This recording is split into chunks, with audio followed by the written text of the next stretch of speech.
کوئی تحریک یا شخصیت ملک کی سلامتی سے بڑی نہیں۔ انتظامی خلا کو کب تک شہیدوں کے خون سے بھرتے رہیں گے؟ کب تک ایک سافٹ سٹیٹ کے طرز پر جانوں کی قربانی دیتے رہیں گے؟ ملک کو ہارڈ سٹیٹ بنانے کی ضرورت ہے۔ Army chief general Asim Munir کا قومی سلامتی کمیٹی اجلاس میں دو ٹوک موقف۔ کہا، ملک کے تحفظ کے لیے یک زبان ہو کر سیاسی ذاتی مفادات سے بالا بیانیاں اپنانا ہوگا۔ یہ ہماری اور ہماری نسلوں کی بقا کی جنگ ہے۔ علماء خوارج کی طرف سے اسلام کی مسخ شدہ تشریح کا پردہ چاک کریں۔ جو سمجھتے ہیں کہ پاکستان کو دہشت گردی سے کمزور کر سکتے ہیں، آج ان کو پیغام ہے، ہم متحد ہو کر نہ صرف ان کو بلکہ ان کے تمام سہولت کاروں کو ناکام کریں گے۔ آرمی چیف نے اجلاس سے 50 منٹ تک خطاب کیا۔ دہشت گردی کی حالیہ لہر اور سیکیورٹی اقدامات پر اعتماد میں لیا۔ اجلاس کے اختتام پر آرمی چیف نے دعا بھی کرائی۔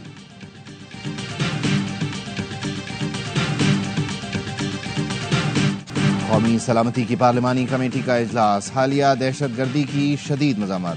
وزیر اعظم شہباز شریف کے اجلاس سے خطاب میں کہا، پی ٹی آئی کی عدم شرکت پر افسوس ہے۔ یہ قومی ذمہ داریوں سے منہ موڑنے کے برابر ہے۔ 2018 میں قائم ہونے والی نااہل حکومت نے نیشنل ایکشن پلان پر عمل درآمد روکا، دہشت گردی کے خلاف جنگ سے حاصل ہونے والے ثمرات ضائع کیے۔ خمیازہ آج پوری قوم بھگت رہی ہے۔ دہشت گردی کے خلاف سب کو متحد ہو کر آگے بڑھنا ہے۔ جعفر ایکسپریس پر دہشت گرد حملے میں فوجی جوانوں اور افسروں نے پیشہ ورانہ مہارت سے سینکڑوں جانیں بچائیں۔ سوشل میڈیا پر پروپیگنڈا سے فوج اور عوام میں دراڑ ڈالنے کی مذموم کوشش کامیاب ہوئی نہ ہوگی۔ اعلامیے کے مطابق کمیٹی نے انسداد دہشت گردی آپریشنز کے انعقاد میں فورسز کی بہادری کو سراہا۔ امن و استحکام خراب کرنے کی اجازت نہ دینے کا عزم۔ اجلاس میں متاثرہ خاندانوں سے اظہار یکجہتی۔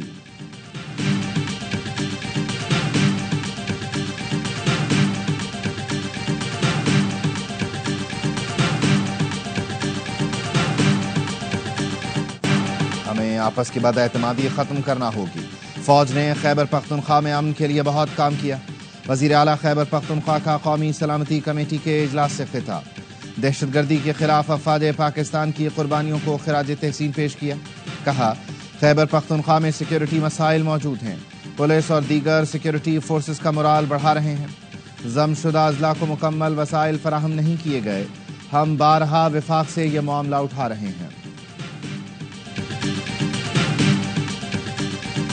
وہ لوگ جنہوں نے بندوق اٹھائی ہوئی ہے، وہ لوگ جو معصوم لوگوں کے قتل میں ملوث ہیں، گولیاں مارتے ہیں، تو ان کے ساتھ کسی قسم کے مذاکرات اور کوئی اگر مگر یہاں پہ نہیں ہونی چاہیے۔ سول لا انفورسنگ ایجنسیز ہیں، سی ٹی ڈی ہے، پولیس ہے، تو وہ ایجنسی جو ہے وہ کے پی کے میں کیوں نہیں کام کر رہی؟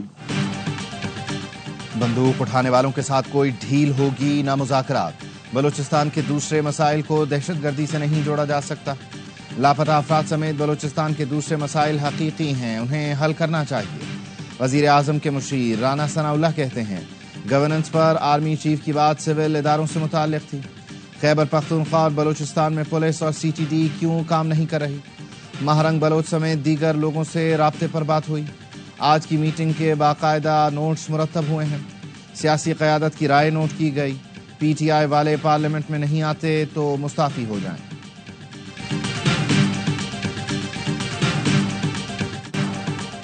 پی ٹی آئی کو اجلاس میں نہ دیکھ کر مایوسی ہوئی، مشورہ کرتے تو انہیں شرکت کا کہتا۔ مولانا فضل الرحمان نے کہا، سیاست اپنی جگہ، پہلے ملک عزیز ہے۔ مولانا فضل الرحمان قومی اسمبلی میں اظہار خیال میں کہتے ہیں، ریاست کو کسی کی جنگ کا حصہ نہیں بننا چاہیے۔ افغانستان کے خلاف جنگ میں حصہ بننے کا نقصان پاکستان کو بھگتنا پڑا۔ چیئرمین پی پی بلاول بھٹو نے کہا، افغانستان دہشت گردوں کی آماج گاہ بن گیا۔ معاملہ سفارتی سطح پر بھرپور انداز میں اٹھانا ہوگا۔ ہمارے ارد گرد رہنے والے نہ سمجھیں کہ یہ آگ ان تک نہیں پہنچے گی۔ دنیا کو بھی افغان حکومت کے کردار سے آگاہ کرنا ہوگا۔ دہشت گردوں کی مالی مدد کرنے والوں کا بھی پتہ لگانا ہوگا۔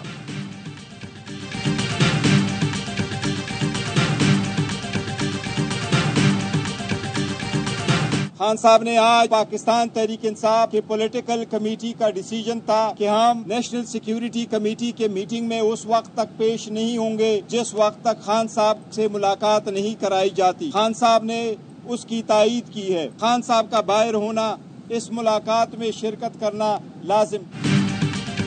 تحریک انصاف کا پارلیمانی قومی سلامتی کمیٹی کے اجلاس کا بائیکاٹ، بانی نے سیاسی کمیٹی کے فیصلے کی تائید کی۔ چیئرمین پی ٹی آئی بیرسٹر گوہر نے بتایا بانی کا باہر ہونا اور اجلاس میں شرکت کرنا لازمی تھا۔ حکومت دہشت گردی کے خلاف اقدامات میں سنجیدہ ہے تو بانی کو بلانا چاہیے تھا۔ بانی نے جعفر ایکسپریس حملے کی مذمت بھی کی۔ سلمان اکرم راجہ نے کہا بانی پی ٹی آئی کو پرول پر رہا کر کے سارے عمل میں شامل کیا جائے۔ عمر ایوب اور شبلی فراز بولے بانی سے ملاقات اور مشاورت نہ کرنے دینا ناانصافی ہے۔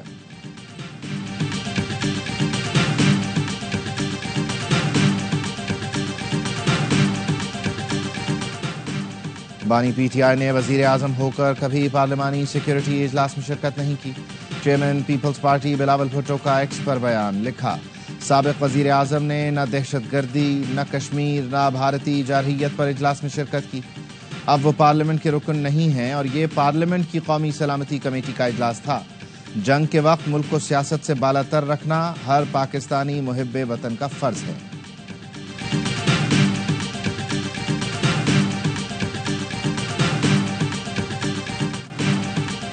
انہیں فکر ہے بانی کو مٹن پورا ملا یا نہیں، بشرا بی بی کے کمرے میں چوہے تو نہیں۔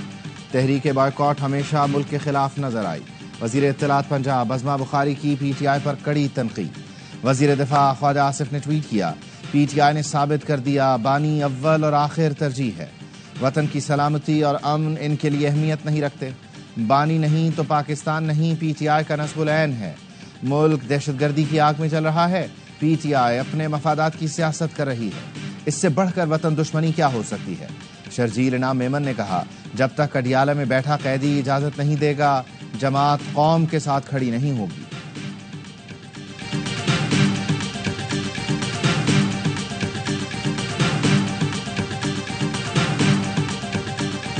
پارٹی کنفیوژن کا بھی اندر شکار ہے۔ ایک طرف آپ نہیں آ رہے اور ایک طرف گنڈا پور صاحب آ رہے ہیں۔ گنڈا پور صاحب اگر سی ایم کی کیپیسٹی میں بھی آ رہے ہیں تو پارٹی کو تو ریپرزینٹ کرتے ہیں، سی ایم تو پی ٹی آئی کی۔ سی ایم کے پی کے صاحب نے کچھ جگہوں کے اوپر 9 مئی کے واقعے کو کنڈیم بھی کیا اور کہا ان کو سزائیں دیں، وہ گمراہ ہو گئے تھے۔ گنڈا پور نے اجلاس میں 9 مئی کی مذمت کی، کہا لوگ گمراہ ہو گئے تھے، انہیں سزا دیں۔ سینیٹر فیصل واوڈا کی دی رپورٹرز میں گفتگو، کہا تحریک انصاف کنفیوژن کا شکار ہے، پی ٹی آئی نہیں آئی، گنڈا پور نے شرکت کی۔ مولانا فضل الرحمان نے بھی شرکت کی۔ پی ٹی آئی بھی اجلاس میں شرکت کرتی تو عالمی سطح پر ایک مثبت پیغام جاتا۔ آج پیغام یہ جانا چاہیے تھا کہ سب سے پہلے پاکستان ہے۔ علی امین گنڈا پور سے میرا اختلاف اب سیاست کی حد تک ہے۔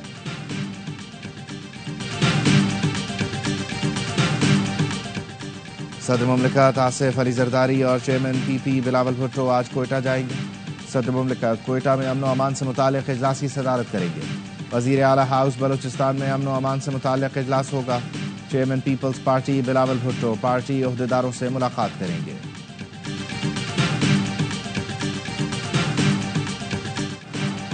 بلوچستان میں دہشت گردی کا نشانہ بننے والی جعفر ایکسپریس کی بوگیاں کوئٹہ پہنچا دی گئیں۔ ریلوے حکام کا کہنا ہے بوگی پر گولیوں کے نشانات اور بیشتر کھڑکیوں کے شیشے ٹوٹے ہوئے ہیں۔ جعفر ایکسپریس پر حملہ کرنے والے ہلاک دہشت گردوں کی تصویریں سامنے آ گئیں۔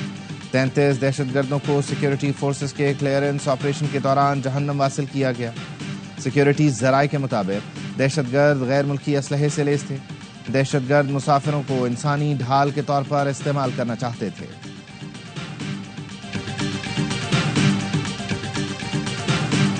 میں شکریہ ادا کرتا ہوں میئر کراچی کا کہ انہوں نے بھی امید کی گھنٹی اب انہوں نے بھی بجائی دی ہے اور مجھے پرپوزل بھیجا ہے۔ انشاءاللہ تعالی کیوں نہیں دلواؤں گا، میرا شہر ہے اور میں کوشش کروں گا کہ وفاق یہ 100 ارب روپے فوری ریلیز کرے۔ دہشت گردی کے خلاف پوری قوم اپنی سیکیورٹی فورسز کے شانہ بشانہ کھڑی ہے۔ گورنر سندھ کا ویڈیو لنک کے ذریعے گورنر ہاؤس میں افطار ڈنر کے شرکاء سے خطاب، کہا ملک دشمن طاقتوں کے لیے ہماری فوج ہی کافی ہے۔ کامران ٹسوری کی ہدایت پر پلاٹ، موٹر سائیکل اور عمرے کے ٹکٹ کی قرعہ اندازی کی گئی۔ کراچی میں ڈکیتی مزاحمت پر ایک اور نوجوان قتل۔ کورنگی 6 نمبر میں میڈیکل سٹور پر ڈکیتی کے دوران مزاحمت پر ملزمان نے فائرنگ کر دی۔ مقتول کی شناخت 24 سالہ سہیب کے نام سے ہوئی۔ پولیس کے مطابق موٹر سائیکل پر 2 ملزمان نے شہری کی مزاحمت پر فائرنگ کی اور فرار ہو گئے۔ پاک کالونی میں ندی کے قریب شہریوں نے مبینہ چور کو پکڑ لیا۔ شہریوں کے تشدد سے مبینہ چور ہلاک، لاش ہسپتال منتقل۔ شناخت 36 سالہ ذیشان کے نام سے ہوئی۔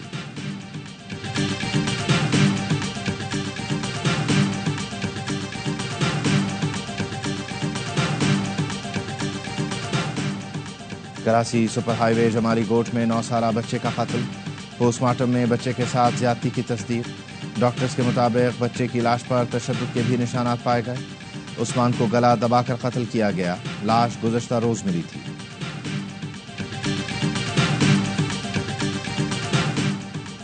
حیدرآباد میں جھگڑے پر پرچہ کرانے والا پولیس کی موجودگی میں قتل، مقتول پیپلز پارٹی کا علاقائی عہدیدار تھا۔ ایس ایس پی کا کہنا ہے پولیس نشاندہی کے لیے مختار کھوسو کو ساتھ لے گئی، ملزمان نے پولیس کو دیکھ کر فائرنگ کر دی، گولی لگنے سے مدعی ہلاک اور اہلکار سمیت 2 افراد زخمی ہو گئے۔ پولیس کی جوابی فائرنگ سے ایک ملزم ہلاک ہو گیا، پولیس نے دیگر 4 ملزمان گرفتار کر لیے۔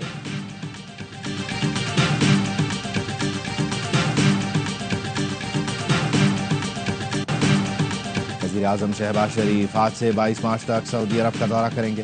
ترجمان دفتر خارجہ کا کہنا ہے وزیر اعظم کی سعودی ولی عہد محمد بن سلمان سے اہم ملاقات متوقع ہے۔ دورے میں تجارتی شراکت داری، اقتصادی تعاون کے فروغ پر غور ہوگا، 2 طرفہ تعلقات، اقتصادی تعاون اور سرمایہ کاری پر بات ہوگی۔ ملاقاتوں میں عالمی و علاقائی امور اور غزہ کا معاملہ بھی زیر غور آئے گا۔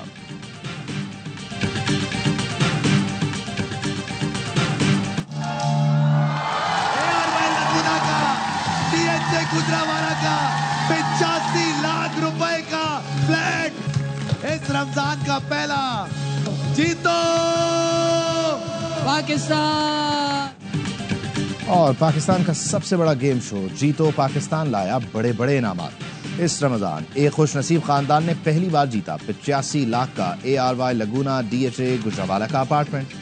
شو میں 1 کروڑ 25 لاکھ تک کی مالیت کے انعامات تقسیم کیے گئے۔ تبھی تو ہے جیتو پاکستان، پاکستان کا نمبر 1 شو، صرف ARY ڈیجیٹل پر۔